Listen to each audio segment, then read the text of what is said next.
Right now on BBC Two, we catch up with the latest political conversation in Politics Live. Is the government's economic plan coming off the rails? Did austerity help Britain tackle COVID? And do we need to be more patriotic? This is Politics Live.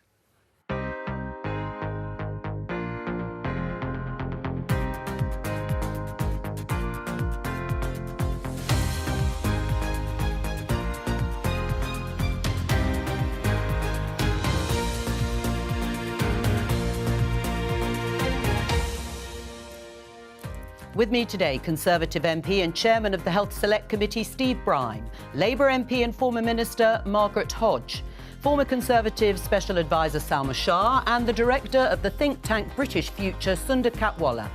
Today, inflation in the UK remains stubbornly high. The government responds. Today's figures strengthen the case for the government to stick to its guns. No matter what the pressure from left, right or centre, we won't be pushed off course. It's likely to mean further pain for homeowners. We live hand to mouth, so we don't have any money left at the end of the month. And well, in fact, making ends meet is a struggle.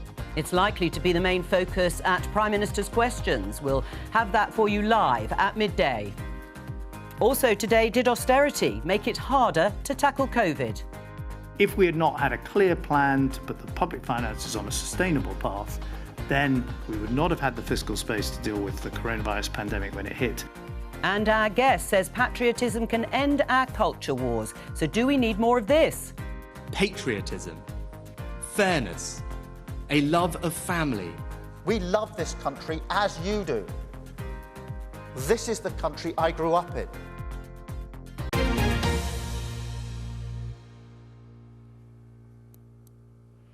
Today's news dominated by the latest inflation figure for the UK, here covered by BBC News. It stays at 8.7%, despite hopes of a fall.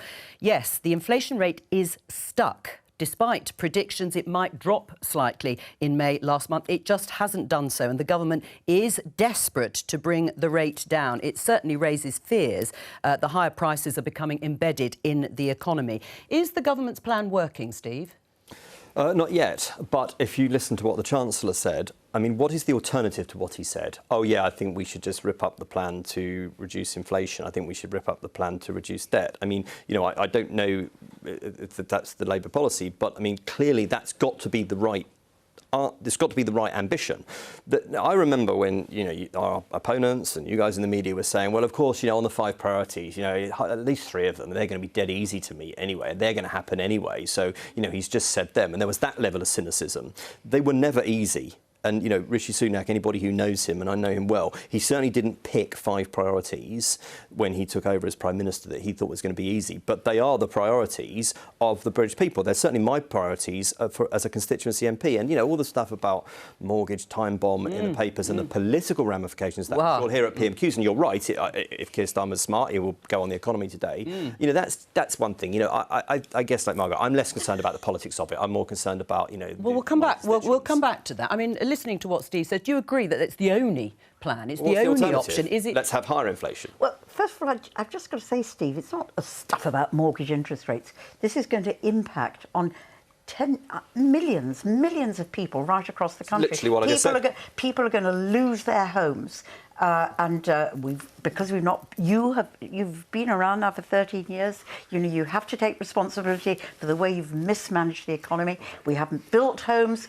The renting market is absolutely out of kilter. You know, rents in London now take up 40% of people's incomes. We are in a terrible situation. You have to take some responsibility for that. Look, I think, if I can just say, it's not you know, there are obviously global factors, and that's what you'll come back on. Well, there are obviously, but no, there is also there's the Liz Truss budget, and you know that mini budget has impacted on over 6 million households in terms of mortgage. Right. And I have to say, the other thing is mismanagement. Well, let me ask you both two Brexit. Things. All right. Well, okay. that's another issue. Although you may be right that it's a contributory factor. Just very briefly, do you take responsibility for the situation we're in now? Yes or no? Well, have been for yes, 30 of course the government and Margaret, what is would the you do government. differently? What would you do right now? I accept what you're saying, the history, 13 years, they take responsibility. What would you do right now if you were Chancellor? Well, I think there are three things that we need to do. I was hoping for one.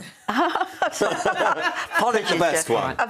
Well, I think you have to bring back growth. Under the Labour government, we had growth, 1.4%. Okay. I think the next thing is stability, and I think which we haven't had, and that the Liz Truss budget is an example of that. Well, and the third thing, I think, is trying to tackle the inequality between individual households and inequality between regions. And those are the three things that we would need to do. Is the government's plan working, Salma? Well, no, not at the moment. But I also think we have to create the distinction that actually the toolkit for managing inflation sits with the Bank of England and the governor. So a lot of this is going to be about what the governor of the Bank of England does in terms of where the rate rises are going to go. Well, and that is going to do that. Yeah, and that is real pain. I think ultimately, if we're asking questions about what is possible, the Chancellor is not going to be able to try and help homeowners with direct help. It's not the same thing as the energy prices and intervening to help with bills on that. Because ultimately you're asking people who are not on the housing ladder to pay forward for people who do have mortgages at the moment, and that is a really unfair thing to do. I think Margaret has a point, and it would be interesting to see what the policies are around housing when obviously there's a market here, and we need to understand actually where the government can intervene, especially for renters. So it's a very complex picture, but let's not lose sight of the fact that the governor of the Bank of England is the person who's going to have to make these decisions. Is the government's plan working? Well, I think it's a real struggle to say it's working. I mean, everybody, left, right and centre, can agree on some big picture things. You want to see long-term growth, productivity, more houses. What you do in the short term is really painful. It's difficult to say to people, because of inflation, the economy is running a bit hot when there's no growth and there's no wage growth. So I think the politics of this are incredibly difficult and it's incredibly painful for the government, as it would be for the opposition. We'll come on to the politics in just a moment. Let's talk to Stephanie Flanders, Senior Executive Editor for Economics at Bloomberg. Stephanie, why isn't inflation in the UK, or the rate of inflation, coming down?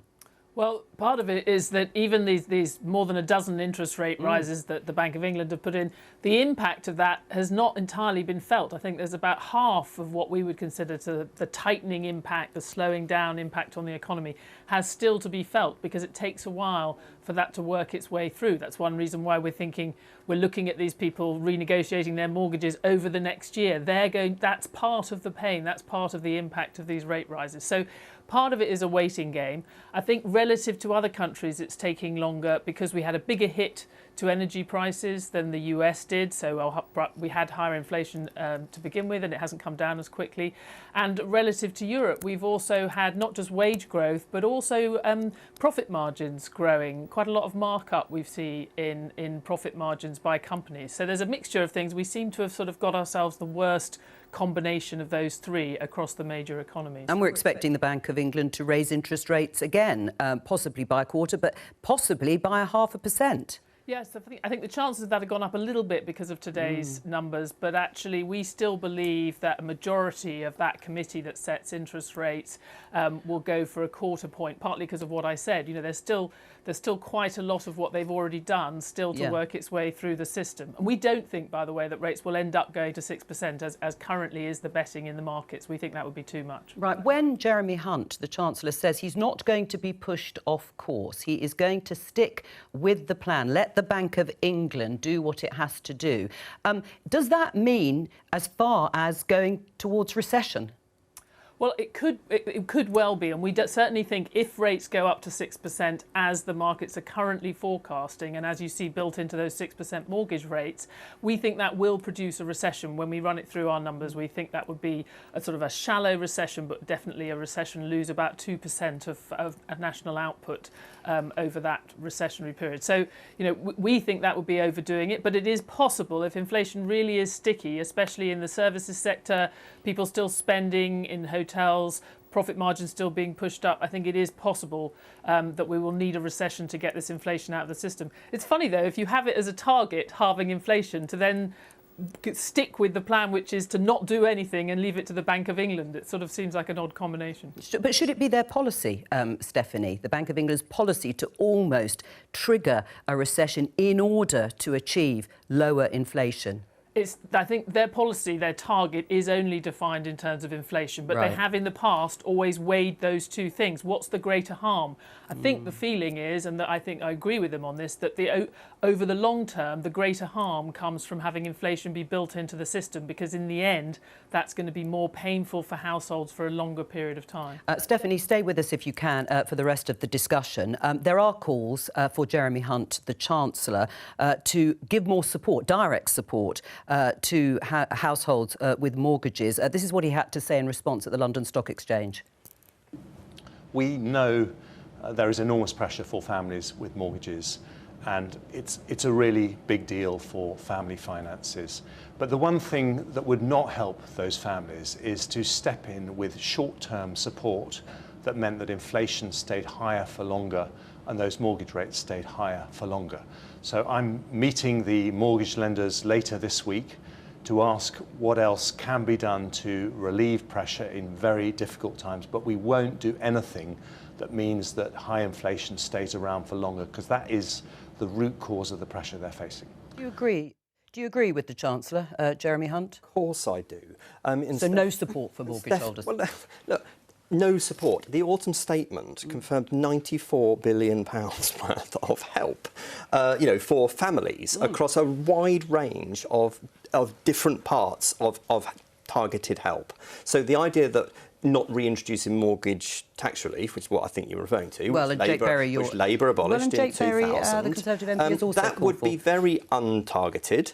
And remember, many more people in this country rent than have a mortgage. Now, I think what's happened to rents? I think it's unfortunate that for the Labour Party to present this all as Tory failure, which I get why they're doing it, right? And yes, they're the opposition. In 2008, when the financial crash happened, when of course it was nothing to do with Gordon Brown and it was all to do with international factors, the Tory government, the Tory opposition then played the same game. Joe. I think that it's fairly, to quote the Sun's editor this morning, I think that's fairly juvenile, and I don't think it helps because Labour may well inherit the crown later on next year. Well, so there is massive help that the government's putting in place, that Jeremy's putting in place. And just finally, Joe, we can't always turn to the government chequebook. No. As I've said on your programme before, the government doesn't have any money. It's always my constituents' money. And we've got into a place where we expect the government, we paid people's wages for the best part of 18 months. We can't now be paying people's mortgages, but there is a lot of help. Are you calling on the government? Would you, if Labour were in government, be wanting to have direct intervention to help people pay mortgages? What I'm saying is this is total... No, hang on a minute. What I'm actually saying is this idea, this is a total mismanagement of the economy over 13 years. Why has there been no growth over 13 years? Why have we now got the highest rise in food prices of any of the European... Because we have a war in Europe, Margaret. No, it's not. It's in part because of the war in Europe, but it is also because of the trust... No, don't tell me that's progress. We've always said that. It's also because of that appalling mini-budget, and it is also because it's not a question of being pro or anti-Brexit, but you managed Brexit so badly that we've got food inflation, we've got lack of staff shortages. That is a description of the current situation you're in. You're right, and food inflation is running really, really high, and some of this is domestic inflation. I mean, that's certainly what economists are saying. External factors, yes, but some of it's domestic inflation. I still haven't heard if Labour, if you would advocate for direct help. Well, we're not there at the moment. When we come, we will come in. The Tories have lost their reputation for being good stewards of the economy. We will come in. We will have a terrible situation to overrun. You want me to say to you today what we do? I think the priorities are stability. I've said it to people. Stability, so we don't have these ridiculous budgets like we had under Liz Truss. I think it's growth. We've got to get growth in the economy, and Rachel Reeves has articulated that really well. And then I think we have to tackle the inequality between regions and between families, and that's the way. And on housing, what I would do immediately is introduce better security of tenure for people in the rented housing market, and I would start building homes. So we have failed to build homes. And levelling up. Pardon? So you want to see stability and growth and levelling up. Well, what political I don't want to see levelling up, because levelling up is a meaningless concept which hasn't delivered anything. All right, let me come to Summer and Sunda. In level down communities don't think it's Steve is very firmly in support of the government's policy in order to tackle inflation. Leave it to the Bank of England. You say, what's the political price that may be paid in seats like Steve's, where people will feel that pain of interest rates continuing to go up. And they'll blame, as Margaret says, the Conservative government for the direct economic pain they're feeling. Is that going to be the price that's going to be paid by Tory MPs? I think they're going to have to accept that there is going to be a lot of disconcerted homeowners that are traditionally Conservative voters. I think the problem is that the trade-off here is about inflation. And if inflation gets worse, they're going to be punished by everybody rather than the cohort of mortgage owners. I think the best thing that the Chancellor can hope for is what he's planned already, which is asking banks and mortgage lenders to provide that forbearance and try and get over that short-term pain through this mechanism of getting the banks to be a little bit more generous with their customers, because ultimately direct mortgage support is going to go to bank profits. And if you do that, then it creates a bigger argument for a windfall tax, like Mrs Thatcher advocated on interest rates. Inflation, which is the best tax cut we the fuel could of give. inflation. Joe, you're so. Why have we got inflation? Partly because we have a war in Europe, the breadbasket of the world, and they've pushed up energy prices through domestic the reasons? roof. Of course, there are domestic reasons as well. I'm not sitting here pretending that it's nothing to do with us, guys. But you are right. Interest rates were rising before Liz Truss became Prime Minister. I wasn't a supporter of Liz Truss. I think it's fairly cheap to just blame it all on Liz Truss and Kwasi Kwarteng. I get why you do it. The Bank of England governor did actually say, Andrew Bailey, that he thought the risk premium from the Liz Truss Kwasi Kwarteng period of time had been reversed to some extent, or in fact wholly. What about Labour pledging more support? Should they be coming out to say they would directly intervene, Sunda? No, I think there's a political pressure to do that, and I think it's not just the inflation argument about what does the economy, it's the fairness argument that you can't ask people who aren't mortgage owners to subsidise it. So all that a government can do, whichever party is, try and use its convening power, its nudging power, see if people get into difficulty, can they be given more stability, more help to fix something, to give people an opportunity. That's I think, the limits to what government can do for mortgage holders themselves. They can't just say this is an electorally important group, let's subsidise them against something. And Jeremy is a very effective minister, very experienced minister, and when he sees the banks on Friday, he will be, I know, very persuasive with them about the flexibilities that they can offer around mortgage holidays, around moving people onto interest rate only. And if they're not compliant, then I can tell you now that there will be pressure from the backbenches for them to be encouraged a little bit more. Coerced or whatever you're saying. Well, let me bring Stephanie. Let me bring Stephanie in at this point. Are these the sorts of options that are legitimately, of course, open to the Chancellor? I think there are options. I mean, if you compare it to the last time that interest rates were soaring and we had this kind of house price squeeze in the 90s, there was actually a higher proportion of households then who had mortgages, about 40%. Now it's 30%. You've got a higher proportion of people who already own their own homes, many of them possibly Tory voters, so that's probably playing into it. I think the only thing you can realistically do is try and introduce more flexibility at that sort of cliff edge. What other change is that people have fixed rates, which we have previously thought was quite a good thing because it cushioned the impact in the short term of interest rate rises, but then you get these leaps as we're now looking at people down the track of the next year seeing a massive leap in their payments. And I think it's there that you might try and have more of a gradual negotiation with banks, force them to not just push people onto the high rate immediately, encourage them to be giving the best possible options to households and maybe lifting some of the constraints. Currently, you have to show that someone can afford the higher interest rate. Well, a lot of banks are worried that their existing customers won't be able to go anywhere else because they will fail all those tests because they suddenly can't afford 6%, but they could afford 1.5 or 2, and they will then have people on their books who technically shouldn't have those mortgages. So I think it's that kind of area which is, again, as much regulators as it is government, where you are going to need to put pressure on banks. Well, we're going to find out, no doubt, after the meeting that Steve has referred to between the Chancellor and the lenders and the banks. I mean, politically, again, Salma, you'll remember the phrase that David Cameron, when he became Prime Minister, wanted to move away from, which is, it has to be hurting to be working. It was John Major in 1995 trying to deal with similar economic problems. Language that I'm sure the Conservatives are going to try not to use in this occasion, even if that is basically what's being advocated. Well, yes, but this is about that transition. So as Stephanie said, being able to understand where the impact of the rate rises are going to be on inflation further down the line has yet to be realised. And so understanding that there is a time period that they need to get through in order to perhaps realise lower inflation or slower inflation is going to be getting through this pain point. And so the language around it is going to be really critical, because the politics of this and making sure that people are feeling like there is an objective to get to is something that they need to focus on. I just want to bring it down to, my constituents. I don't know. In my own constituency, there's been a 300% increase in the number of people going to food banks since the start of the pandemic. That's what inflation in food prices is doing to my constituents. As we go through the remortgaging, there are over 10,000 families in my constituency that will be paying £3,000 a year more, and these are not, we're a very we're one of the poorer boroughs, poorer places in the country. They will be paying through.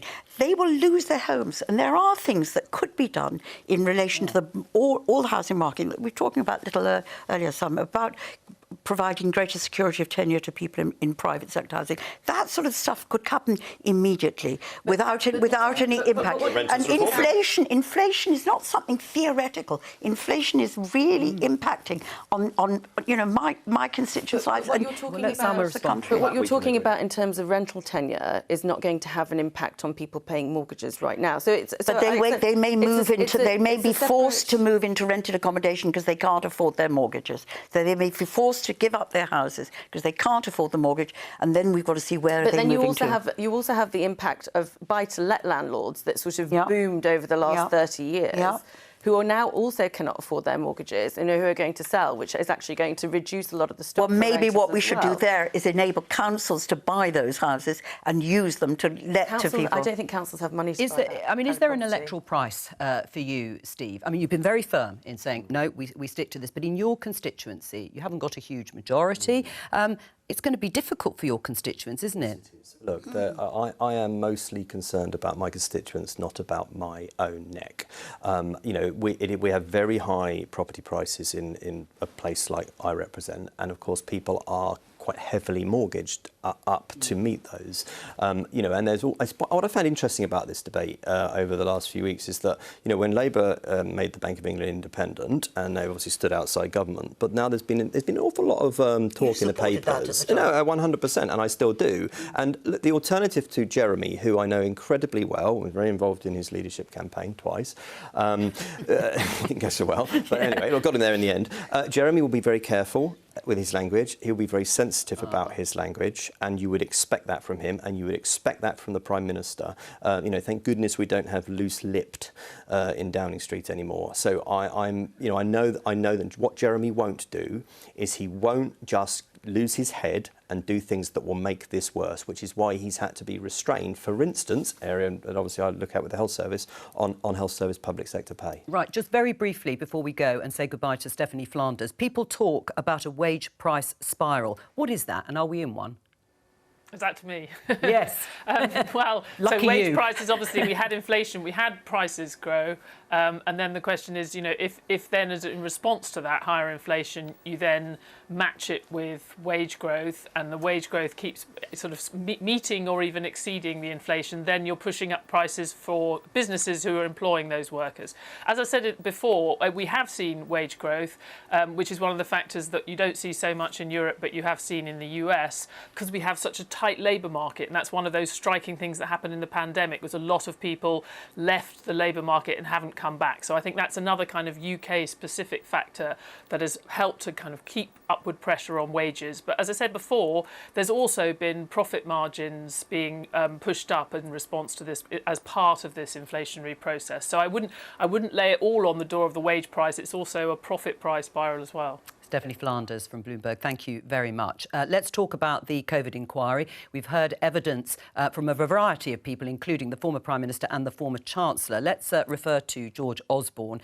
He said this, defending his record in government on austerity in front of the inquiry. I have no doubt that taking those steps to repair the UK's public finances in the years following the financial crisis of 2008-9 had a material and positive effect on the UK's ability to respond to the COVID-19 pandemic. Steve, is he right? Of course he's right that we were in a position to help people and pay people's wages for a significant period of time throughout the pandemic. If we hadn't fixed the public finances, we wouldn't have been in a position to do that. And, you know, nobody on the opposition benches was asking for us to spend less supporting. They were asking us to spend more around the self-employed, for instance. This is during the pandemic. So George is right about that. Well, but then the wider questions, which I suspect you want to come on to, are around the public health, the clinical preparedness for a pandemic. Right. What do you make of that response, just broadly, from George Osborne? I think it was helpful to see George Osborne there, because when people think about the COVID inquiry, they're then thinking, let's find out what Boris Johnson did. Should you have closed the schools 1 week earlier?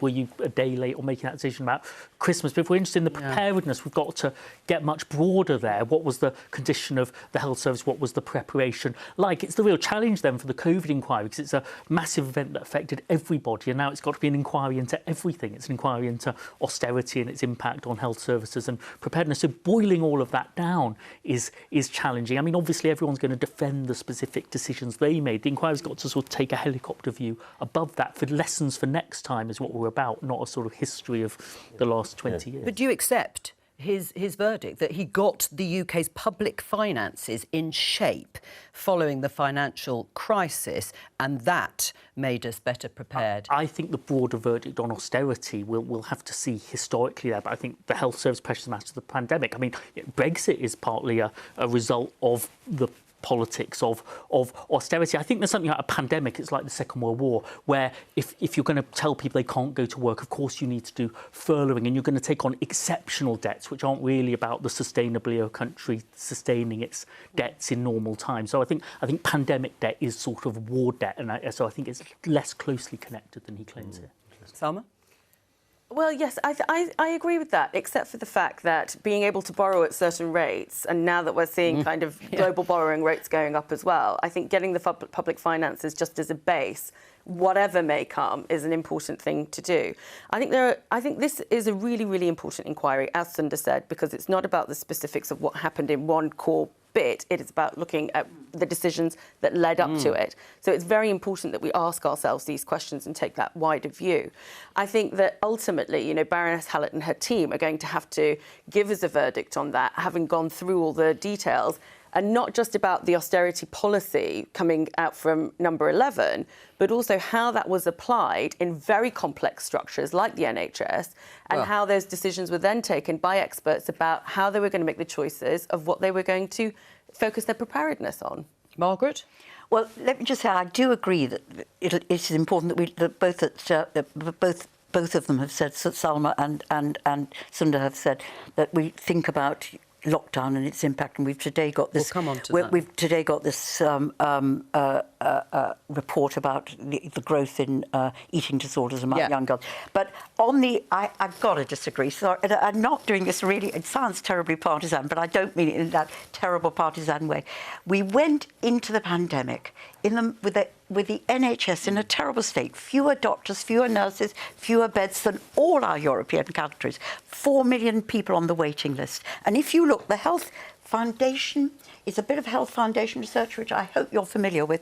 If we were spending at the same rate as all our European partners on health, we would, over that period from 2010 to 2019, be spending £40 billion more on the NHS. To say that austerity didn't have an impact is just wrong. And then the final thing, Joe, I know you want to shut me up, but the final thing is on social care. You know, we said we had Matt Hancock saying that he was going to put a protective ring around care homes, and the austerity had an impact of that. And again, if I go to my own constituency, in those early days of when we were looking for PPE equipment, our care homes were going to schools to pick up the goggles that kids were using in science lessons, to use them as protective. our care homes, they couldn't go out and get food for their people because of the constraints on let's people. pick up on your comments on the sort of health of the nation. I mean, Steve, you were a health minister. You've seen the submissions from your friend Jeremy Hunt from that time. Isn't he right that those concerns that he had then, that he submitted to the inquiry, are in fact the truth of what happened? Whatever George Osborne says about the economics, bringing down the deficit, when it came to health, yes, spending increased on the NHS in those years, but at a much slower rate. Absolutely true. You can't argue with the facts, right? So we did protect health spending and increase it, but at a smaller rate. Now, maybe if Gordon Truss hadn't crashed the economy before 2010, maybe we'd been able to increase it more. I just can't you get. know my point. You have to let it go. Steve, but you can't say they crashed the economy. It was a global financial crisis. Okay, but let's move on. There's no global factors now. So my point we didn't protect health spending. I was a health minister, and I was a public health minister. One of the reasons why we fared badly in the pandemic is because we are unhealthy as a nation. We are too big.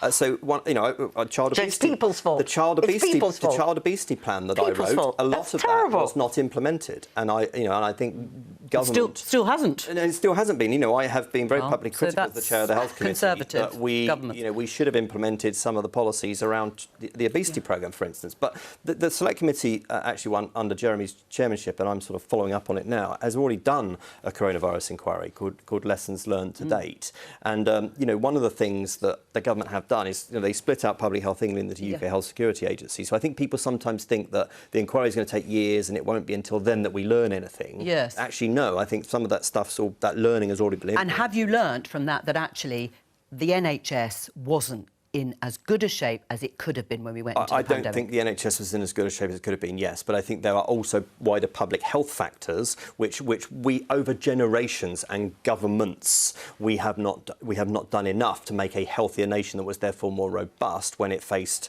and on the economics, on what George Osborne said, Margaret, do you agree, though, that because of the way they tackled the deficit, he made it his core mission, rightly or wrongly, it meant the UK could afford furlough? In the generous way it did? No, do you know, No, let me just say, I think history is going to actually say that Gordon Brown tackled the global crisis really well and stopped it being as bad as it could have been. And George Osborne's austerity created such damage to our economy, to our well-being, to division in our society, that it was a really bad policy. So I actually take it completely. And then I'm not going to go back to the Liam Byrne. No. Let me just show Sunda and Salma this headline in the Daily Telegraph. Margaret referenced it. Lockdown damaged a generation, says former Chief Medical Officer. It's Dame Sally Davis. She was emotional. She told the COVID inquiry children are still suffering from the effects of national shutdowns. And I think you were referencing the rise in eating disorders. Do you think we're going to get to a point where there is a consensus that lockdowns weren't worth it? I think we are now getting to a point where we are challenging lockdowns in a much more sort of rational way. And, I was a former school governor of a primary school, and we were already seeing the impacts, a year on, about for children and how they socialised and what an impact that had had. So this is not surprising to me in terms of the way people are being damaged, mentally. I think that if we are going to sort of learn anything from this, and let's just take it a step back from party political discussions that we're having over there. What is interesting is how all governments make decisions and how they actually go through that process, and this is really important to expose actually how are those decisions made and in what context and what kind of expertise is available. We were in an emergency situation. Everybody wanted to go to lockdown because they felt that this is the cleanest, quickest way of getting out of a pandemic. However, the trade-off was not clear. And I think this is really important for us to be able to make future decisions around pandemic planning. 95, 97% of us thought we had to do lockdowns. None of us wanted to. None of us liked it. I think we might have known at the time. We know in hindsight we should have treated people differently when they were dying and when there were funerals. We could have had more leeway there. That was unnecessary. And closing schools should always have been a last resort, and it was a last resort. And there are long-term damages. But in the end, I think the costs of lockdown are partly the costs of having a pandemic that we had to get out of. So I'm sure there are lessons to learn about what to do about it, but I think you can rewrite history too far. Wanted it, obviously, but we had a novel coronavirus which we didn't know what it was, and we didn't know how to treat it. But you were a sceptic of further lockdowns, subsequent, weren't you? yes. Yes, I'm not talking about the first one really, but the subsequent ones. Yeah, because I think I don't think the case was made in the House well enough by my ministers at the time, and I was very vocal on this programme about that. And in my personal life as well as in my constituency, I'm seeing the mental health crisis among our children. My wife works in early years, and she's seen the children come through who've had no socialisation. Children learn through play, and they're getting to preschool, but a couple of years ago, and they hadn't had any socialisation, and that is going to have long-term impacts. And the eating disorders that you rightly refer to, which we see as constituency MP cases, the impact of this, I'm sorry to say, I think the impact of the pandemic, financially and socially, there is still as much to come as we've seen. On lockdowns, it was. Of course, it's impossible, isn't it? Yeah. We didn't know then what we know now.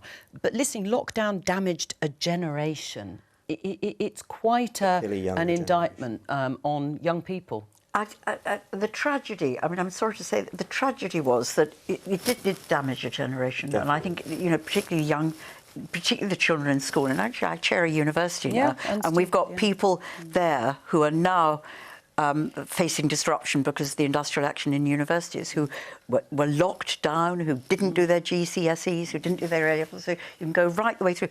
I think one of the things that I'm afraid the government got wrong was they said they would invest both in mental health services and in support for children in schools after lockdown to try and deal with some of the trauma that particularly kids and the younger generation did. They didn't do that. And it's really, if you look now at mental health services, and particularly for kids right the way through the education system, it's really tragic that they can't access the support they need, which would enable them to have the life chances they deserve. I don't want to frighten people. I met with Claire MacDonald, who runs Children's Health Services at NHS England just last week. We are ahead of schedule in terms of putting those mental health workers into schools, and that's a very good thing because the anxiety time bomb is ticking in schools, and we are seeing it now with our young people. So there is support there, but there is huge waiting list for formal CAM services, undoubtedly. But it's the low-level anxiety and mental health challenges that I'm seeing. We've got Prime Minister's questions coming up in about 7 or 8 minutes' time.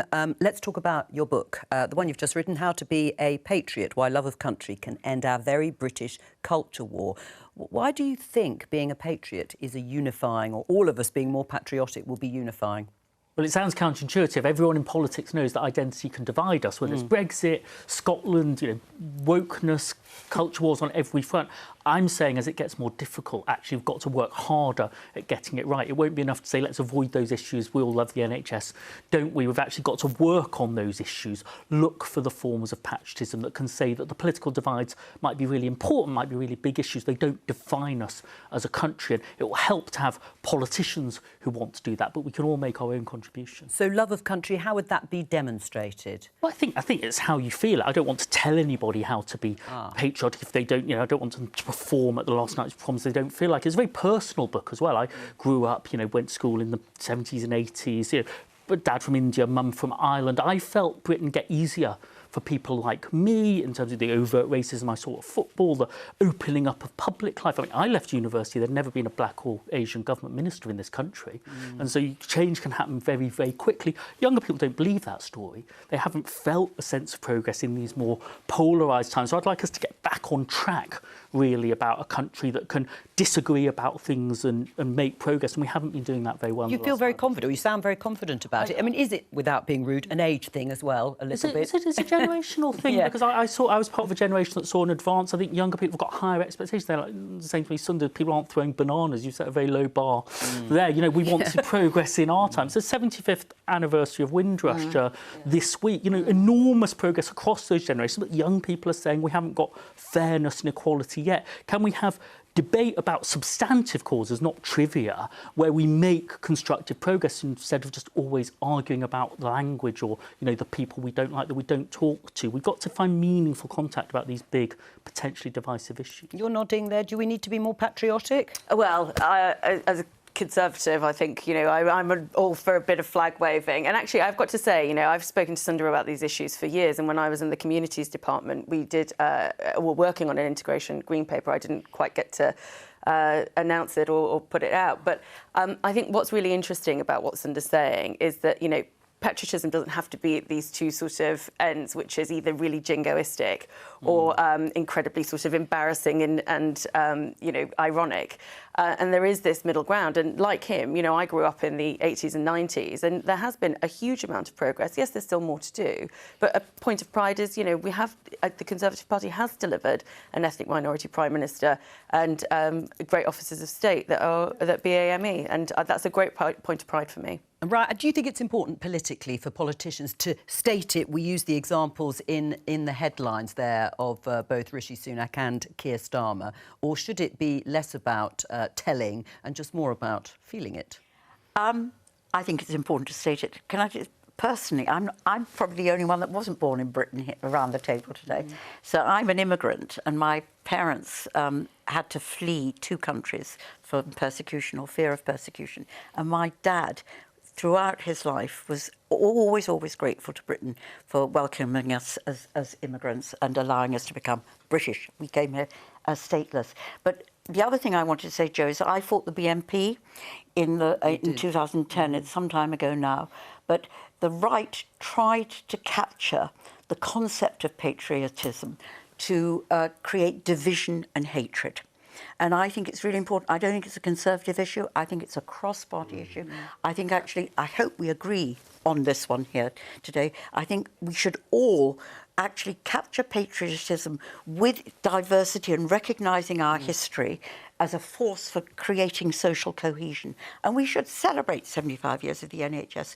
We should celebrate the coronation, all those things that bring us together. So I see patriotism as a way of embedding social cohesion. Not has the left. I mean, do you think the left has had a problem with being overt about it or being explicit about it? Well, I think under Jeremy Corbyn we'd never have done it, but thank God we've got rid of him. And I think under Keir Starmer I genuinely think I did it in Barking, and I do it in Barking today. And I think it's a way in which you bring people together. We're more than our individual. It's what unites us, and so patriotism is a good thing. Can it be dangerous in language terms, not patriotism, but the way sometimes policies like the illegal migration bill, the language used around the small boats issue, where people are saying these things are Suella Braverman, saying they're at odds with British values. Is that a way where patriotism can sound as if it is trying to be divisive? Yeah, it can do. I mean, as we said earlier, you know, language and how you deploy it matters in politics, and it matters whether people identify with the body that we sit in. I mean, look at the backdrop behind you. You know, the Union Jack is flying above the great buildings of government today and every day, and rightly so. I mean, I represent Winchester, you know, former capital of England, you know, a very patriotic place, and what an outpouring of patriotism we saw in recent months with, you know, loss of our late Queen, and then, of course, the coronation of the King. And I think that institution is a really great part of our country, and that brings us together. But whether you are, you know, whichever way you sit on the political spectrum, or even if you're a royalist or not, you can see that you can respect that institution. Well, I was going to say, because do you have to subscribe to all the sort of classic, if you like, institutions in order to be a patriot? It's a liberal democracy, so you can be patriotic and want your country to change. You can be patriotic and think it would be better if it was a republic, but if you can't persuade most people, you won't get there. So every party has to find its own way. I mean, the left has been successful not very often in this country. When it's been successful, it was its most patriotic and its most successful in 1945, because it was coming out of a wartime experience. It had an argument about patriotism and identity in the 60s, in the 1990s. So nobody's ever governed a country without feeling at ease with its symbols. That's a challenge for the left, or at ease with the country it wants to govern. And, you know, if the right starts... Blair was a good example of that, wasn't it? But if the right starts preferring the Britain of 70 years ago to the Britain of today. It won't be successful. You want to govern a country, but you're telling the country that it's rubbish. Don't be Yeah. surprised if they don't vote for you. Well, let's just show you inside the House of Commons chamber. Minister, then Northern Ireland Minister Steve Baker, looking up because Rishi Sunak, he's there. He was notably absent, wasn't he, Steve, on Monday night for the Privileges Committee report. Should he have been there?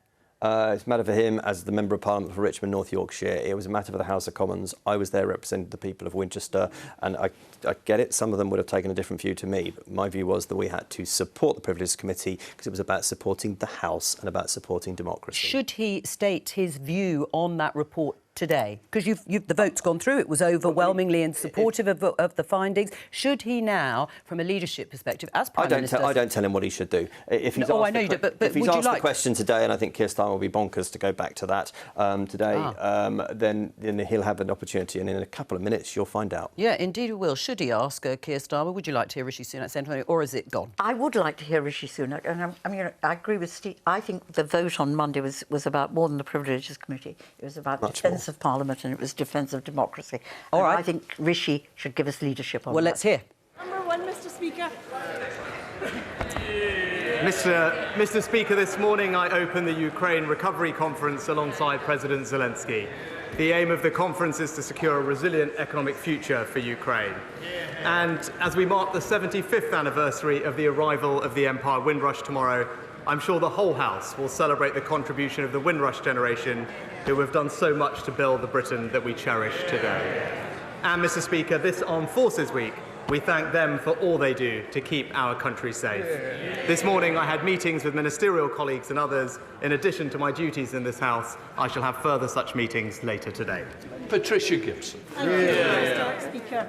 As inflation continues to outstrip pay awards, and tomorrow we expect to see the 13th consecutive rise in interest rates, will the Prime Minister tell the House by how much living standards have fallen during his 8 months in office?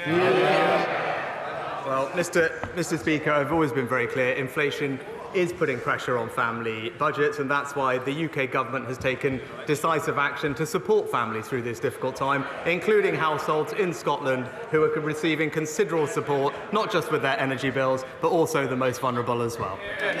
Mark Benji. Thank you, Mr. Speaker. On this side of the House, we have got a proud record of supporting the nuclear industry, which is an essential part of achieving secure, low-carbon energy. I'm delighted that my right honourable friend, the Prime Minister, has given us backing to the next generation of nuclear reactors, including SMR and larger projects, and ask that he now commits to seeing the fuel for these projects manufactured in the UK. This will secure long-term high-skilled employment at key sites in the North West, like Springfields in my constituency, and a supply chain across the UK. Well, Mr. Speaker, we are preserving and strengthening the UK's nuclear fuel production capacity through our £75 million nuclear fuel fund. I know that Springfield Fuels in my honourable friend's constituency has benefited from £30 million of funding. And he's right to say that our domestic nuclear fuel sector has a critical role to play in supporting the UK's energy security and independence, and I know that he will continue to be a champion for the industry in this House. We now come to the Leader of the Opposition, Keir Starmer. Thank you, Mr. Speaker. Can I join the Prime Minister in his comments about the Windrush generation who've contributed so much to our country and to the armed forces in this week and all weeks? And Glenda Jackson's passing leaves a space in our cultural and political life that can never be filled. She played many roles with great distinction, passion and commitment. Academy Award-winning actor, campaigning Labour MP and an effective government minister. We will never see talent like hers again. Mr. Speaker, one of the Prime Minister's own MPs says Britain is facing a mortgage catastrophe. Does he agree with her? Well, Mr. Speaker, can I start by joining the honourable gentleman in his tribute to Glenda Jackson? And, Mr. Speaker, it's also right that we do support those with the mortgages, and this is why the absolute right economic priority is to halve inflation. Because inflation is what is driving interest rates up. Inflation is what erodes people's savings and pushes up prices and ultimately makes them poorer. Now, this is why, a long time before I had this job, I highlighted the importance of tackling inflation. It's why that I said it is never easy to root out inflation, but we will take the difficult and responsible decisions to do so. It's an approach that the IMF has strongly endorsed in their words, and describing our actions as decisive and responsible. Mr. Speaker, I realise the Prime Minister spent all week saying he doesn't want to influence anyone or anything. It was certainly keeping to that with his answer. He knows very well the cause of the mortgage catastrophe. 13 years of economic failure and a Tory kamikaze budget which crashed the economy and put mortgages through the roof. So will the Prime Minister tell us how much the Tory mortgage penalty is going to cost the average homeowner? Well, Mr. Speaker, as ever, the honourable gentleman isn't aware of the global macroeconomic situation. But let me do. But substantively,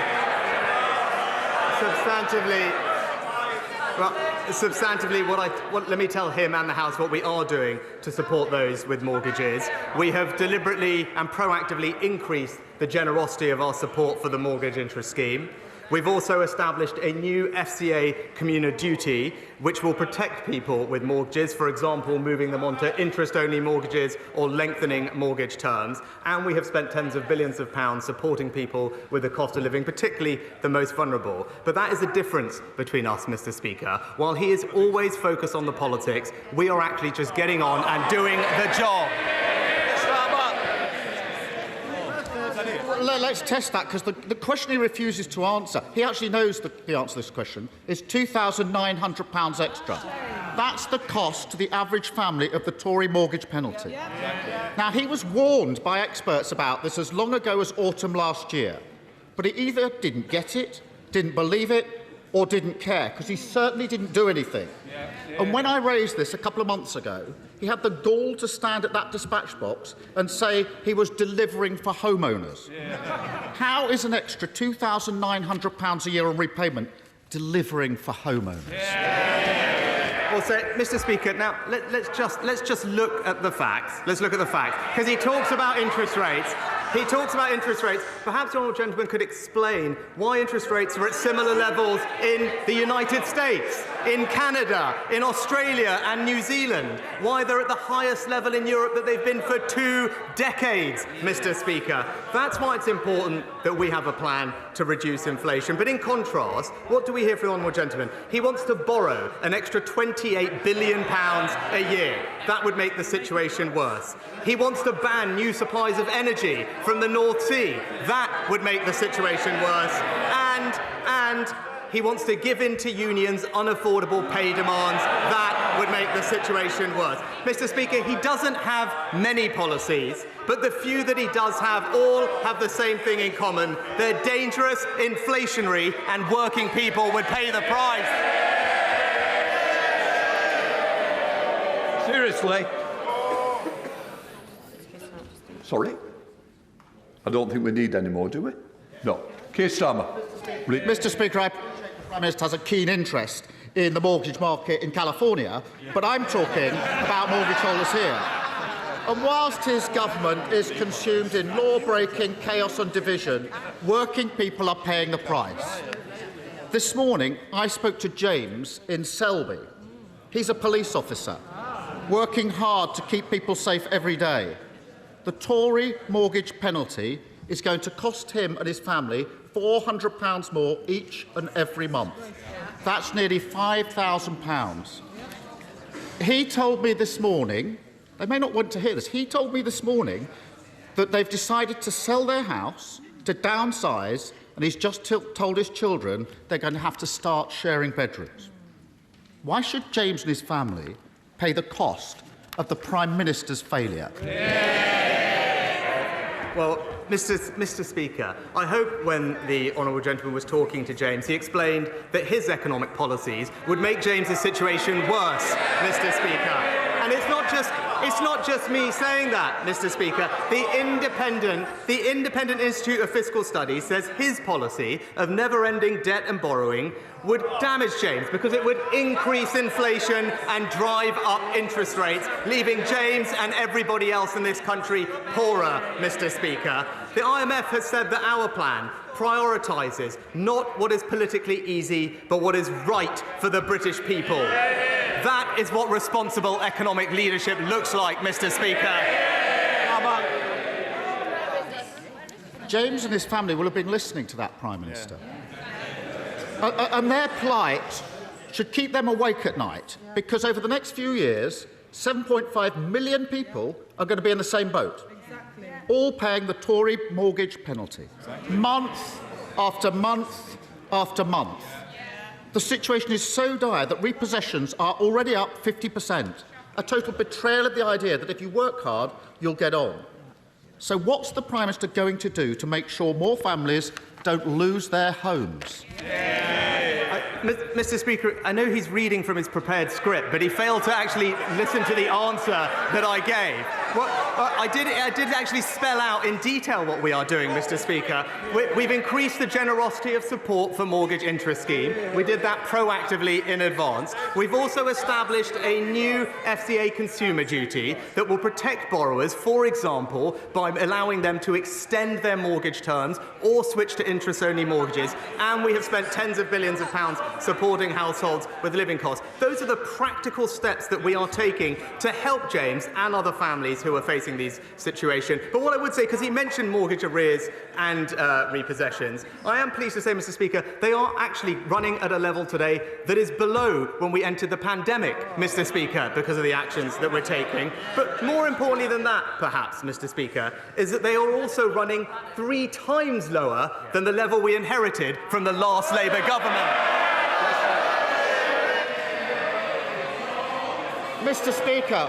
Speaker, I'm sure from the vantage point of his helicopter, everything might look fine. But that's not the lived experience of those on the ground. After 13 years of economic failure across the country, people are paying the price of uncosted, reckless, damaging decisions by the Tory party. And even now, as mortgages go through the roof, the Prime Minister is planning to wave through honours and peerages for those who cause misery for millions.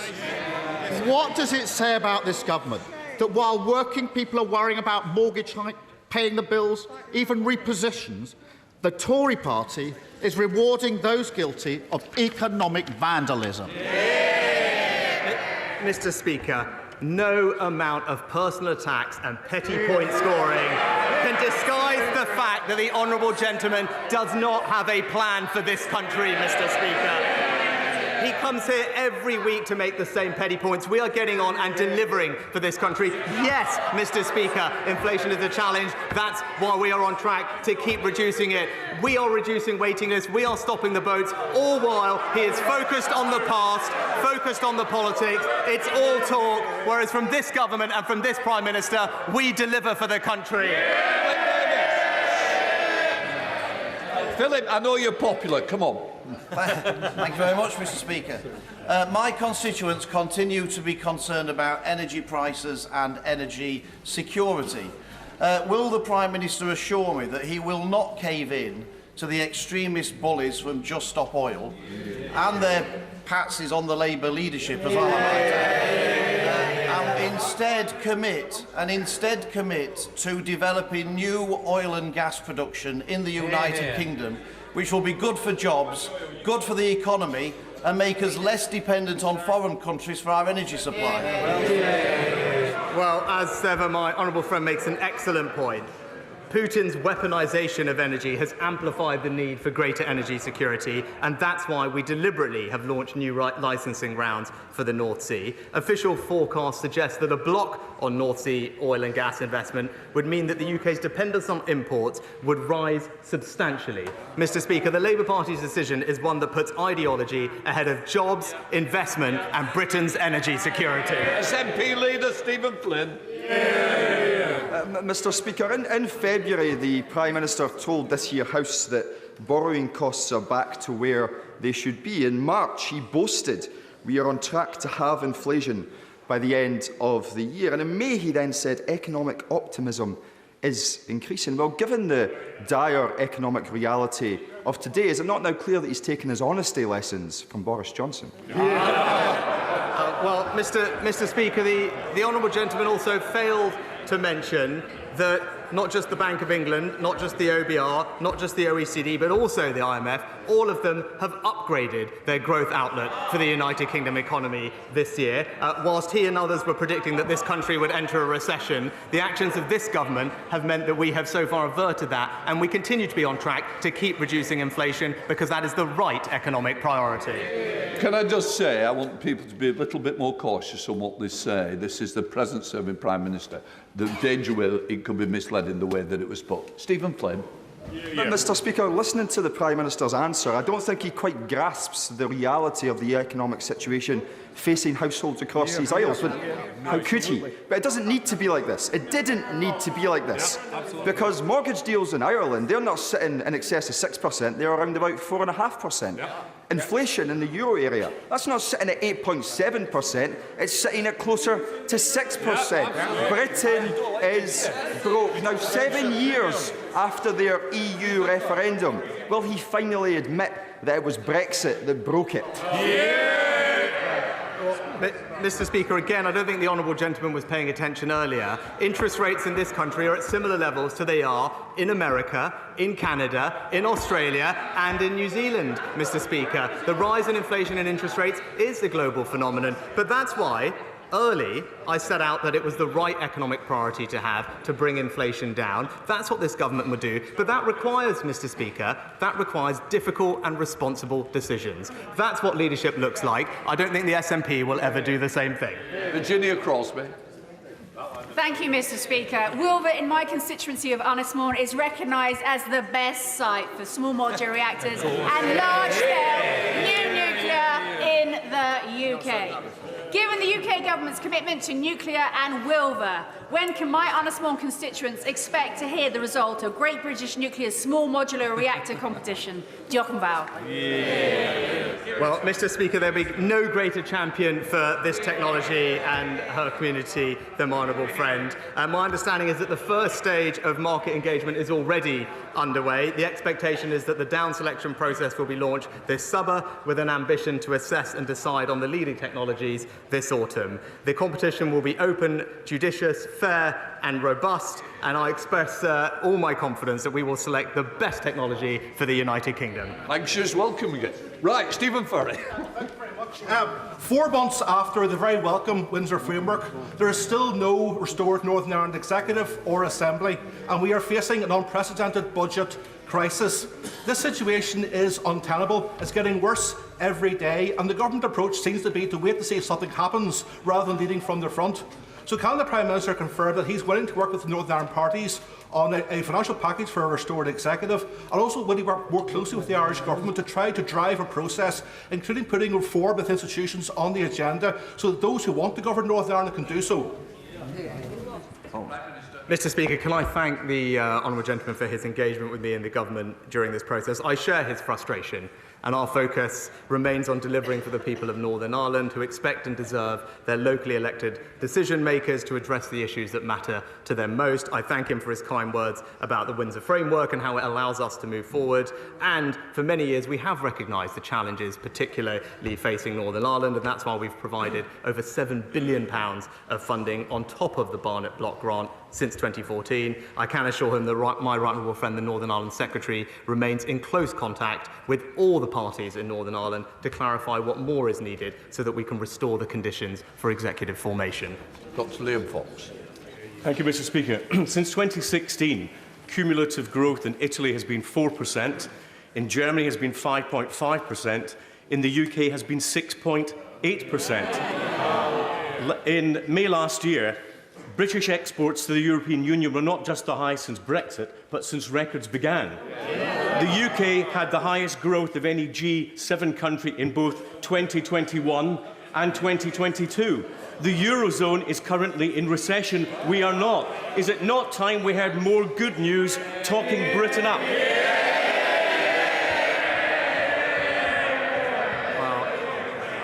My right honourable friend is quite right to highlight the improvement in our economic outlook, and he's right to highlight the good positive news showing the strength in the underlying economy. And I know that he joins with me in saying that our economic priority right now must be to continue to bear down on inflation. But while we do that, we are putting the conditions in place to grow this economy. And as he said, unlike the party opposite, we won't talk Britain down, we will grow the country's jobs.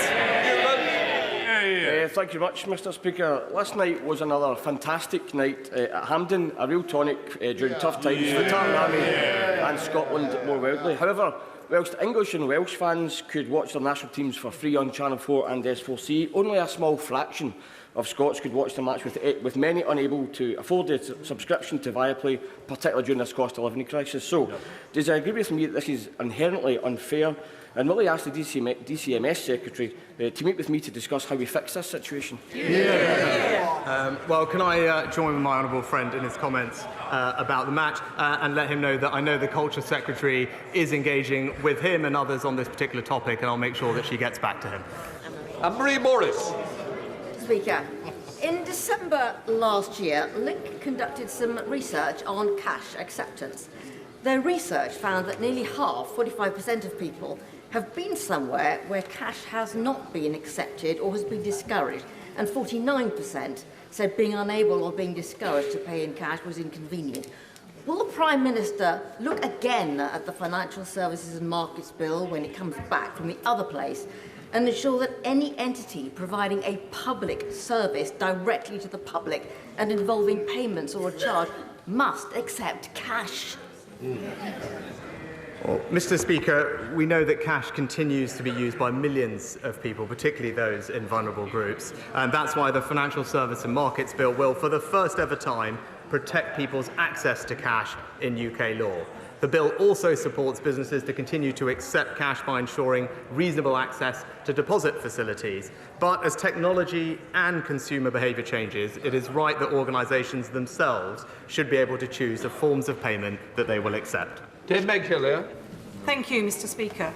Does the Prime Minister believe that the reward for being a lawbreaker should be to be made a lawmaker? Mr Speaker, there is, as we discussed last week, a well-established process of vetting for all peerages, and in keeping with the convention followed by Prime Ministers of both parties, have followed the same process. Thank you, Mr Speaker. Wiltshire leads the world in agri-tech, the farming increases in productivity that are going to feed the world's growing population without wrecking the environment. I welcome what the government has done in this space, particularly in gene editing, only possible because of Brexit, of course.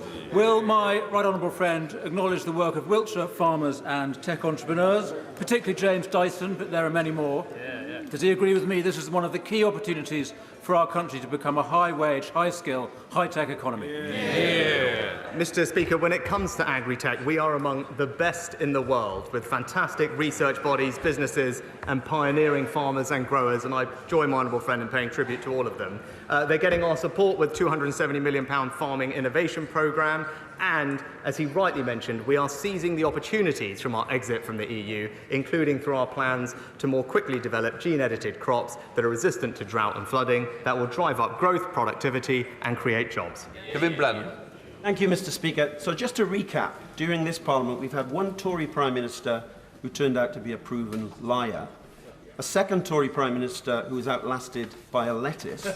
After this week's pathetic no-show by the Prime Minister, what one word would he use to describe himself? Might it be weak? Mr Speaker, what's weak is the party opposite being unable to stand up, to stand up to the people who fund them and stand behind hard-working families in this country. Mr Speaker, I welcome the steps the Prime Minister is taking to stop illegal, dangerous and unnecessary small boat crossings, which are overwhelming our asylum system. But I have to raise significant concerns about a recent decision to stand up a third hotel in Burton, as well as increase capacity at another hotel by 64%. This is going to have a serious knock-on effect for our response to homelessness and rough sleeping, as well as causing challenges for wider public services in East Staffordshire. What further support can the Prime Minister provide local authorities in East Staffordshire to deal with these urgent concerns? Well, Mr. Speaker, this is why we need to stop the boat so that we can relieve the unsustainable pressure on our asylum system and accommodation services, which is costing British taxpayers over £3 billion a year. Our new bill will ensure that anyone arriving illegally will be detained and swiftly removed. But in the meantime, we will take action to address the unacceptable costs of housing migrants in hotels. We recognise the pressure this places on local areas. That's why central government is providing further dispersal financial support, but I will ensure that my honourable friend gets a meeting with the Immigration Minister to discuss her specific local concerns further. Andy Slaughter. Thank you very much, Mr. Speaker.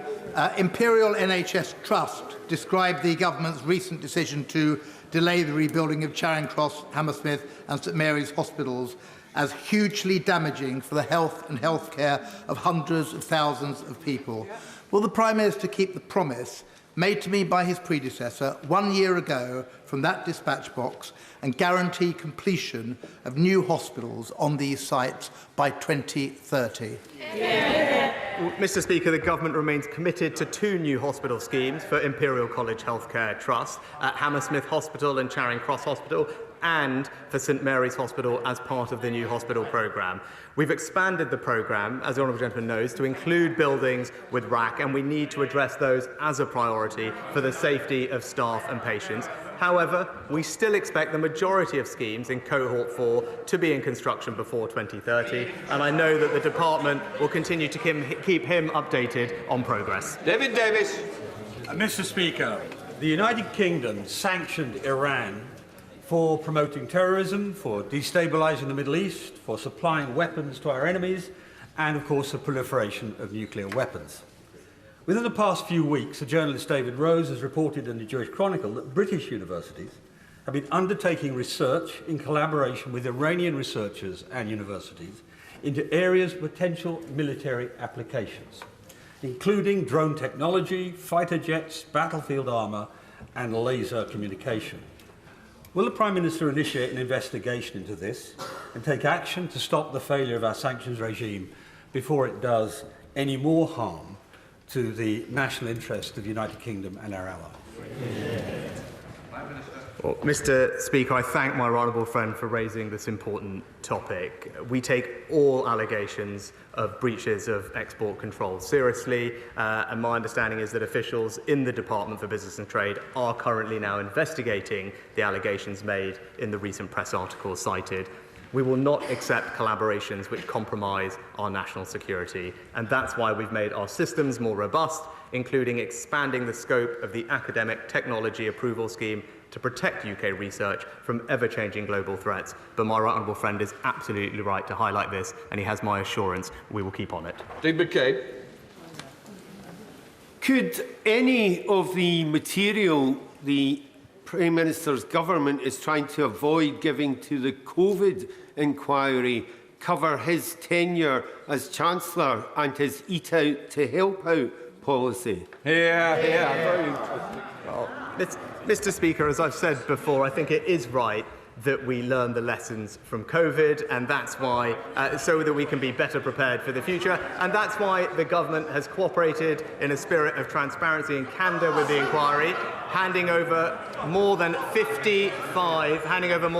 55,000 documents so far, Mr. Speaker. That there is a very specific point of disagreement. As the honourable gentleman well knows, it is the subject now of legal proceedings, so I'm not able to comment further. Rex Smith. Mr. Speaker, despite being world leaders in motorsport, the UK has not hosted a round of the World Rally Championship since 2019. We now have an opportunity to host a round in Northern Ireland next year to bring in excess of £100 million to the economy. But to make that happen, the promoters need government underwriting of approximately £1 million. So will my right honourable friend the Prime Minister agree with me that this event simply must go ahead and instruct the relevant departments to work with the APPG for motorsport, Motorsport UK and the promoters to make it happen? Well, Mr. Speaker, Northern Ireland is a fantastic place to host international events, and I'm delighted that my honourable friend shares my enthusiasm for driving forward prosperity in Northern Ireland. And with tourism, though, being devolved in Northern Ireland, I suggest he engages with Tourism NI on this potential event, and I look forward to hearing how he gets on. Mr. Speaker, the UK government and His Majesty's loyal opposition refuse to face up to the bleak realities. Brexit is causing weaker growth and a soaring inflation, according to the former governor of the Bank of England. The LSE says EU trade barriers have added an average £250 to household food bills, and Scots fishing chiefs are saying they were sold down the river and scoff at the talk of treaty renegotiation as just spin. With such colossal failures stacking up, and the former PM, who played a leading role in the Leave camp, finally exposed as a serial liar, will the current PM apologise to my constituents in Edinburgh North and Leith? Mr. Speaker, I'll just point out to the honourable lady, because she's going on about the EU and us leaving it, we have actually grown faster than France and Italy since we left the single market, Mr. Speaker. Our exports have also grown by 25% just since COVID, and as we heard from our honourable friend earlier, that every single international organisation has upgraded their forecast for UK economic growth. That's because we've got the right priorities to drive growth, create jobs and spread opportunity in every part of our United Kingdom.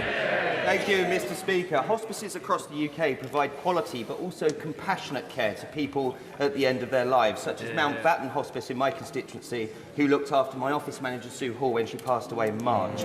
That's why I and her son-in-law, Miles Rogers, will be skydiving to raise money on Saturday, and we've raised £6,000 so far. The Prime Minister should feel free to donate to the campaign. He will send his best wishes to all hospice workers across the United Kingdom. Well, can I join with my honourable friend in first of all wishing, I think it was Miles, good luck this weekend as he raises money, but also join him in paying tribute to all our incredible hospice volunteers and workers across the country. They do a fantastic job in all our constituencies at a very difficult time for families' lives, and we all owe them an enormous amount of thanks. Tim Farrell. Half of us, sadly, will get cancer at some point during our lives. And half of those with cancer will need radiotherapy treatment. Yet 3.5 million people in this country live in radiotherapy deserts where they don't have close access to the treatment, including my constituency, where my patients living in Westmoreland have to travel 3-hour round trips every day to get life-saving treatment. So would the Prime Minister back our proposal for a satellite radiotherapy unit at Westmoreland General Hospital in Kendal, and also help support all the other members living in the radiotherapy deserts to bring radiotherapy close to their communities too? Well, Mr. Speaker, I know, like the honourable gentleman, that access to healthcare in rural areas is particularly important given the distances that our rural constituents have to drive. That's why we remain committed to expanding the range of diagnostic services that are available through our proposal to roll out community diagnostic centres. And I think the record-breaking capital budget that we have in the NHS at the moment is delivering that, and I look forward to the department engaging with him on his plans for his local area. Thank you, Mr. Speaker. As the Bank of England are raising interest rates to try to stem spending and therefore preventing inflation being baked into the economy, the same can't be said for those with savings accounts. Would it not be good for people to be encouraged and incentivised to save more? And would my right honourable friend and the Chancellor talk to the industry and encourage them or impel them to actually give a good deal to savers too?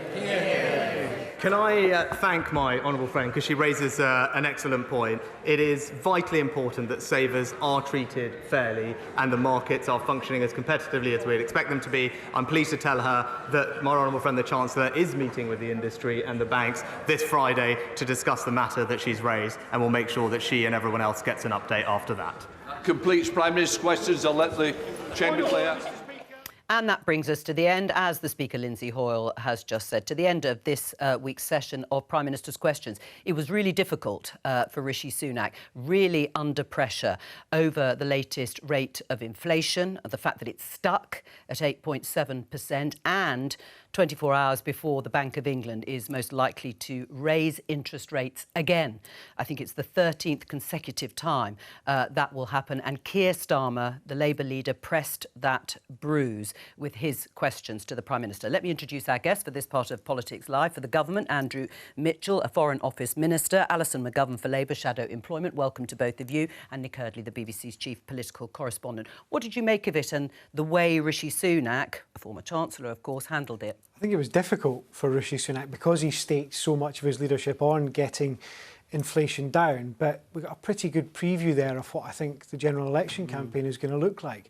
Labour are going to blame the government, and the phrase you heard Keir Starmer use over and over was the Tory mortgage penalty. They are going to use that time and time again, and the counter-argument from the government or from the Conservatives is going to be, well, your plans are worse and they'd make inflation even worse. None of it sounds very optimistic, though. It all sounds a bit like you'd do a worse job than us, rather than we're doing a good job. One of the priorities, the 5 missions, pledges, whatever you want to call it, of Rishi Sunak has been to halve inflation by the end of the year. Do you think you're going to do that? I very much hope we are, and of course it is the critical thing. If you're worried, as so many of our constituents, and we are worried about the level of mortgage rates, you've got to get inflation down. Inflation is the thief that comes in the night. It steals the value of your savings, and it's got to be eroded. I'm sufficiently old to remember the last time inflation was endemic in this country, and I never want to go back to that. So tackling inflation, which Rishi is determined to do, is the right thing to do, and it got up to 11%. It's now down at 8%. He is determined to drive it down. It's hugging 9%, and it hasn't moved. It was predicted to come down. It is stubbornly staying higher than the Eurozone, higher than America, despite the fact that we've all shared those global factors. If the government doesn't get inflation down, never mind by halving it, but if it doesn't get it down significantly by the end of the year, do you think politically that's it? You'll lose the next election? No, I think we will get it down. And the fact that it is stubbornly entrenched makes it all the more important that we do get it down. We're determined to do it. We're doing the right things to do that, and we're also doing the right things to try and help people with the pressures which this inflation is delivering. Alison? I thought Prime Minister's question there was a bit bizarre in that Rishi Sunak's claiming that he's tackling inflation on the very day that we found out that, as you say, Joe, that it's stuck. Now, the Bank of England independently sets interest rates. That's absolutely right. It's not a decision for politicians anymore. But there are some structural things that we know can help. France has a participation rate, people working in the economy, higher than us, and it's recovered better than after the pandemic. Our employment rate hasn't properly recovered after the pandemic, and I think we could be doing much more, particularly in those areas that still have problems with unemployment, to get people into work and to get people in work better jobs so they can use their skills in a better way to make our economy much more productive. Those are the things that can help tackle inflation in the medium term. And right. I think but what about the government could be helping in the short term? The government could be helping the Bank of England much more than they are by having a better plan for growth for our economy, and that's what Labour would do. What about in the short term? What about now? Would you intervene? Would you intervene to help people with mortgages, because interest rates are probably going to go up again tomorrow, possibly by as much as 0.5%? So we're not in government right now. That's why my job today is to hold Jeremy Hunt to account for what he said. He said he's going to meet the banks. I want to know, what's he going to ask of them? How is this going to get real help to people? I want to know that the things that they're going to ask the FCA or others to do are actually going to help people. That's my job today. But if Labour are in government tomorrow, we're not going to be, sadly, because there isn't a general election tomorrow, but if we were, I know that Rachel Reeves and Pat McFadden would go into the Treasury and their priority would be, first, stability. Do nothing that adds to this problem. Second, put people's personal financial circumstances right at the top of the agenda. Rachel's talked about the everyday economy for years, trying to make sure that people do better. Because after 13 years, people are asking themselves, I've had a Tory government 13 years, do I feel better off? And I think we all know what the answer to that question is. Well, and that's the question that's going to be at the next election. Do you feel better off? Let me just show you this piece, Andrew, from your colleague Jonathan Gullis, another Conservative MP. We must look to Thatcher if we want to fix what he calls the mortgage crisis, because people's mortgage payments are going to continue to go up if they're coming off fixed-term deals, whether it's now or whether it's going to be in 6 months' time. Should there be an intervention, not just meeting the lenders, should there be a direct intervention? He is calling for tax relief for interest payments on mortgages. What we need to do in order to tackle the level of mortgage interest rate is to get inflation down. What Jonathan is talking about could be inflationary, so it might well not help with that. That's what you've got to do. And I agree with Alison on one point, which is that British productivity is too low and it's got to be driven up. But as I listened to the Prime Minister and to the Leader of the Opposition, I didn't hear from the Leader of the Opposition any different plans. And I think in the combination of Rishi Sunak and Jeremy Hunt, the country has running the economy two key people in whom they can have confidence, who are pursuing the right policies and will drive inflation down. How can you have confidence in somebody who hasn't even got the gumption to vote on an issue as important as the privileges report that we had on Monday? You know, that is so crucial. I was listening to Margaret Hodge earlier. It's crucial for our democracy. How can you have faith and confidence in somebody who can't even be bothered to turn up and vote on that? I just feel it's a dereliction of duty. You know, we had a really strong cross-party contribution from Penny Mordaunt. You know, I said in my speech, I agreed with Penny Mordaunt, I agreed with Theresa May, and even under those circumstances, the Prime Minister couldn't even be bothered to turn up and vote. Well, just on this, and let's go back then to the core issue, which I'm sure is critically important to both your constituents. Should Rishi Sunak have said something today, made his view clear on the Privileges Committee report, Andrew? Well, I don't think he was asked today, but... No, but he didn't have to be. He could have done. He wasn't there on Monday night. We've talked about whether he should or shouldn't be. Should he today have taken the opportunity? It was voted through and endorsed overwhelmingly by the House, but notable that there weren't that many members of the government. You were there. I saw you in the chamber on Monday night. Should he have said something? Well, the clue is in the title. It's Prime Minister's questions. He wasn't asked, and he should answer the questions that he was asked. But let's be clear, Rishi Sunak made it absolutely clear that this was a matter for the House of Commons. The House of Commons supported overwhelmingly the view of the committee, and that was the right decision. He's a country to run. He's the Prime Minister. And an MP. Yes, but I don't mark him down for not being there. The fact is that the House endorsed the report. That was the right thing to do, with over 100 Conservative members of Parliament voting in support of the Leader of the House. Let me return to the issue of what or whether the government should intervene. Are you ruling out, sitting here today, any direct intervention to help people with their mortgage bills? Absolutely not. The government's introduced the new mortgage interest scheme, which is now up and running, particularly helping people to fund... But the Chancellor has said there will not be anything that he considers, as you have said, to be inflationary. So there will be no other scheme. The scheme we talked about last week, actually, is to help mainly people, I think, on benefits. It would be a loan.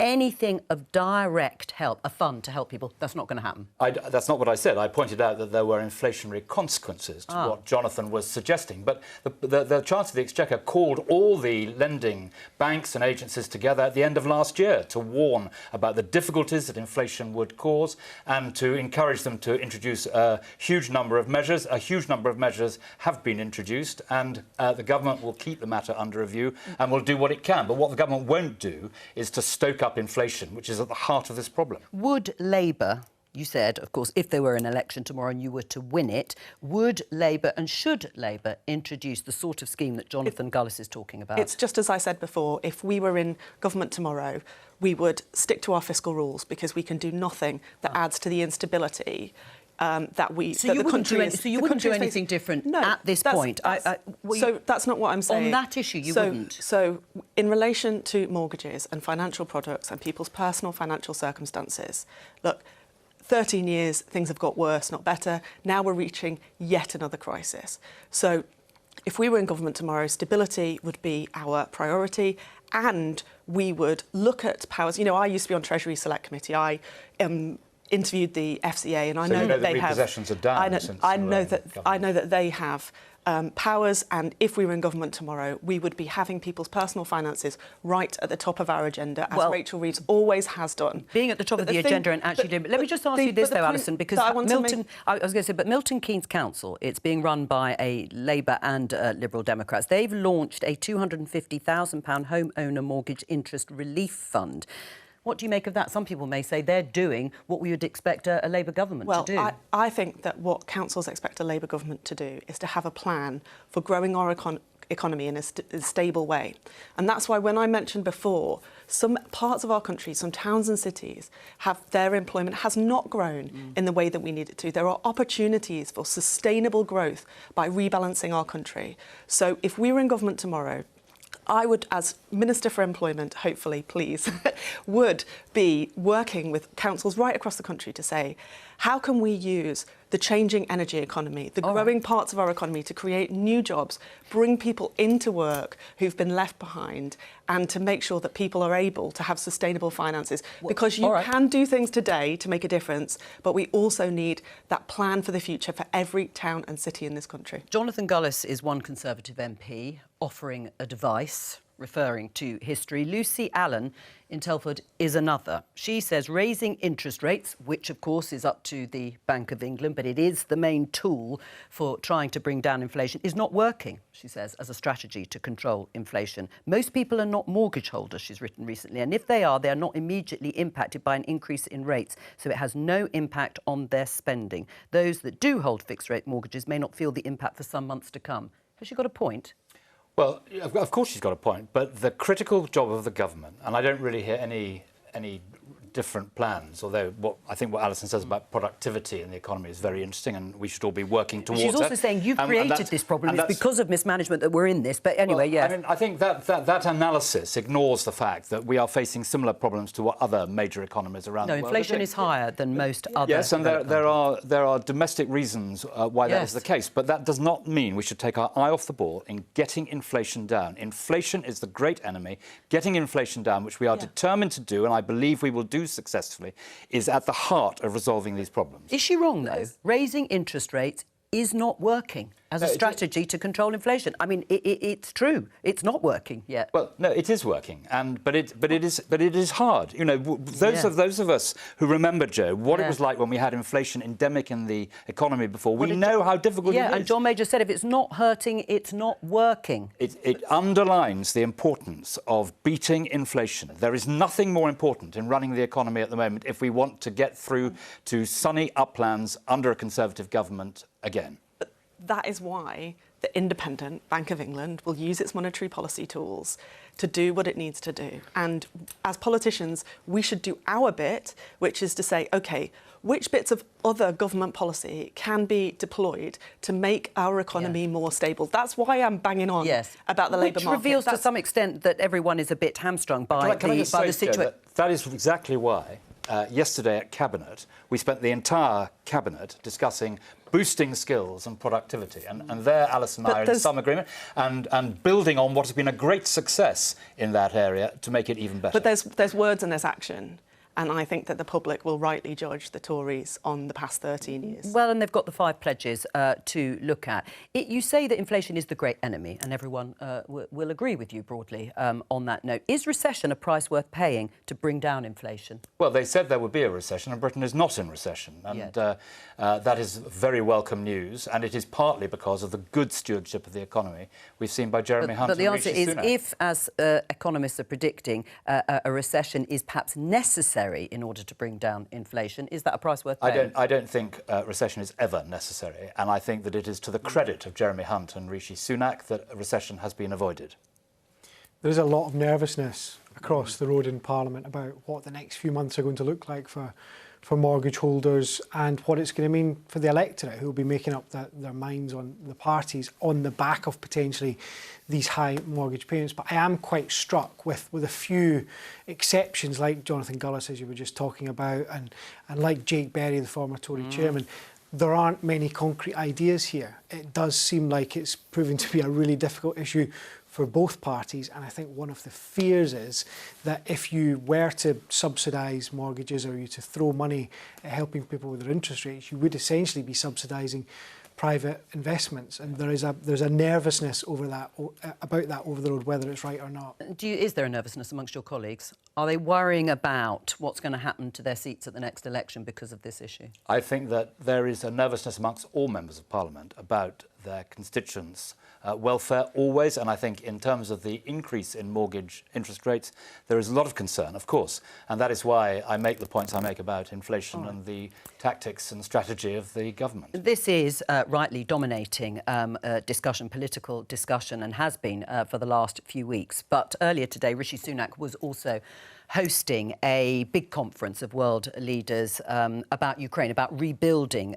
Ukraine. He said that we're going to stick with Ukraine for as long as it takes and pledge more than £2 billion in World Bank loan guarantees at the Ukraine Recovery Conference, it's called. What is in this package and what do you make of it? Is it generous enough or not?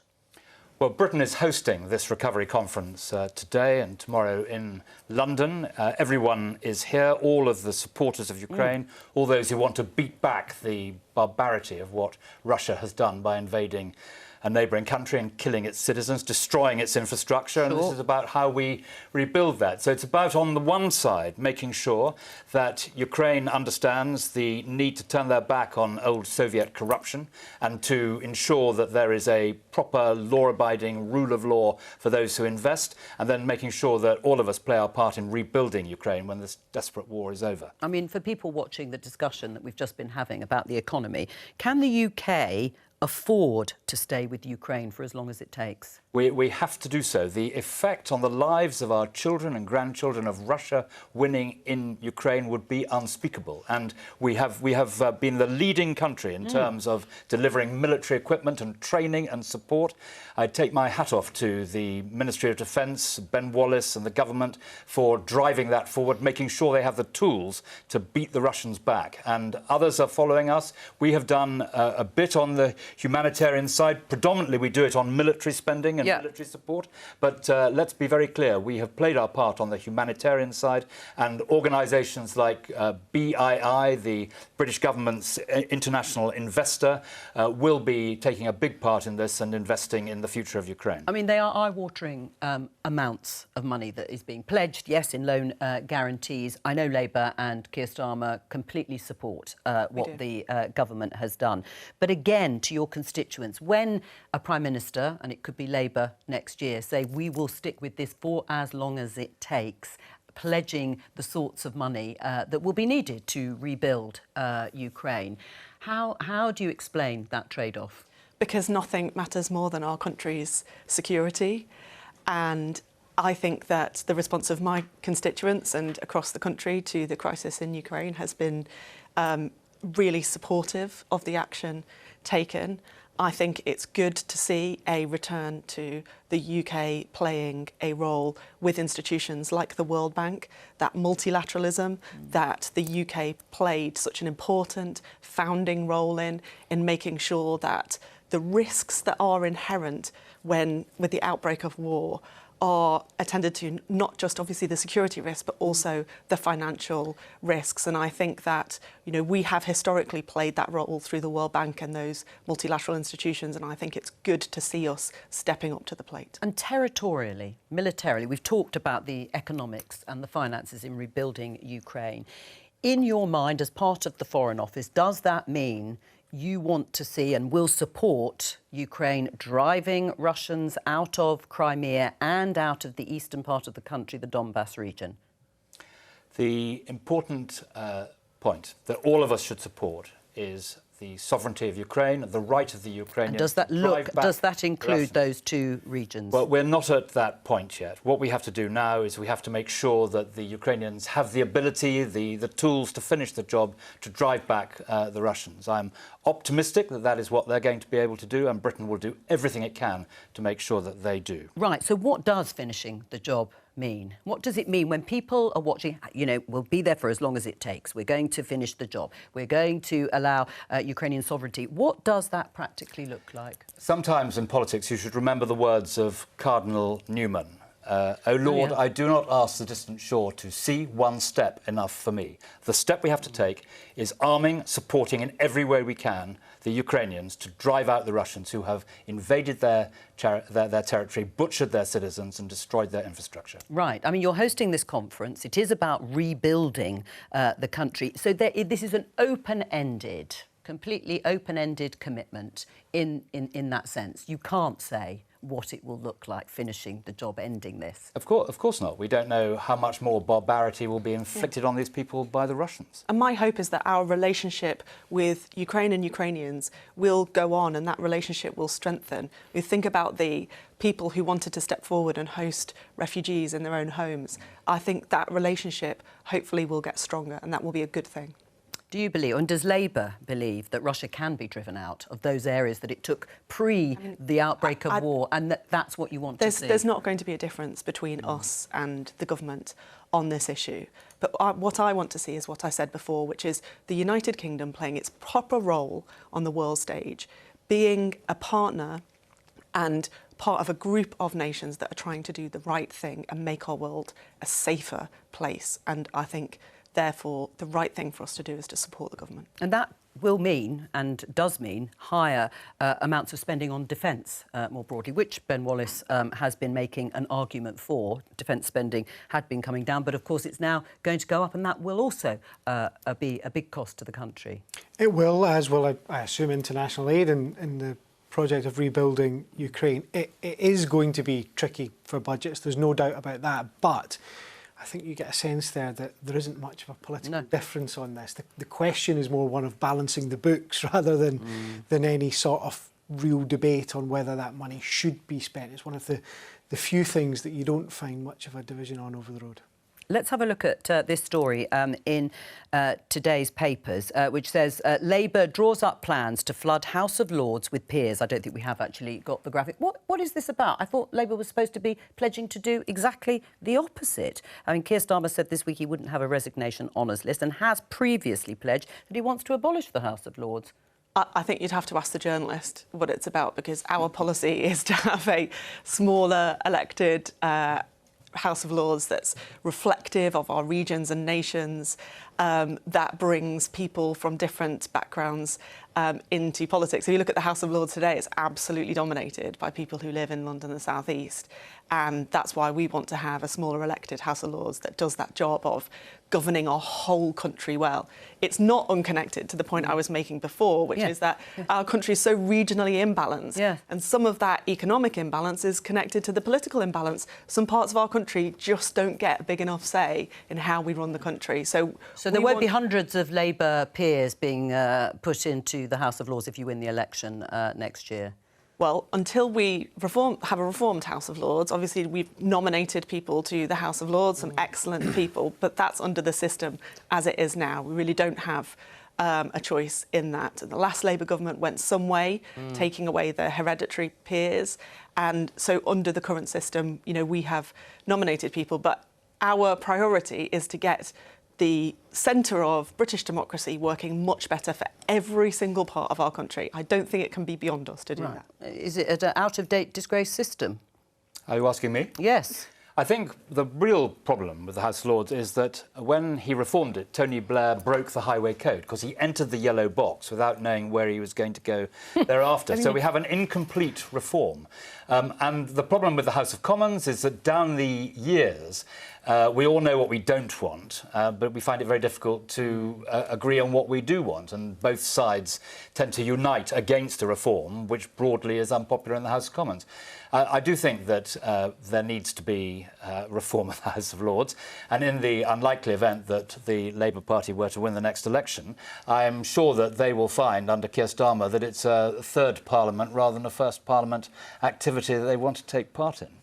I mean, I have no doubt there'll be many challenges, but I think the priority is, as I say, to make sure that the centre of government, whether that's Parliament or Whitehall, is working to serve every part of our country to deal with the structural imbalances that is holding our country back. Sounds a bit to me like you have just confirmed the Times story. You are going to put a bunch of extra people into the House of the Lords, and you are going to make it even bigger I think, than it is just now. Nick, that's wrong. I think if you want to know about the origins of that story, you need to ask someone else other than me who had nothing to do with it. The way that it was described to me is that this is part of the natural cycle of a new government coming in. You put some people in the Lords my point was kind of sounds like you're going to keep doing the thing my point was that you don't like. Keir's already nominated people to the Lords because that's the process as it stands. But our policy is our policy as I have stated it. Right. I mean, Rishi Sunak was asked, I think, by Meg Hillier, the Labour MP, whether lawbreakers should become lawmakers. What's your answer to that, Andrew? Uncomfortable. Could you expand? Well, I think, you know, that there's an issue of timing there. I know the point you're seeking to make, and it's uncomfortable. But the fact is, he was nominated for the service that he has given. That is the way we do these things. We have these resignation honours lists.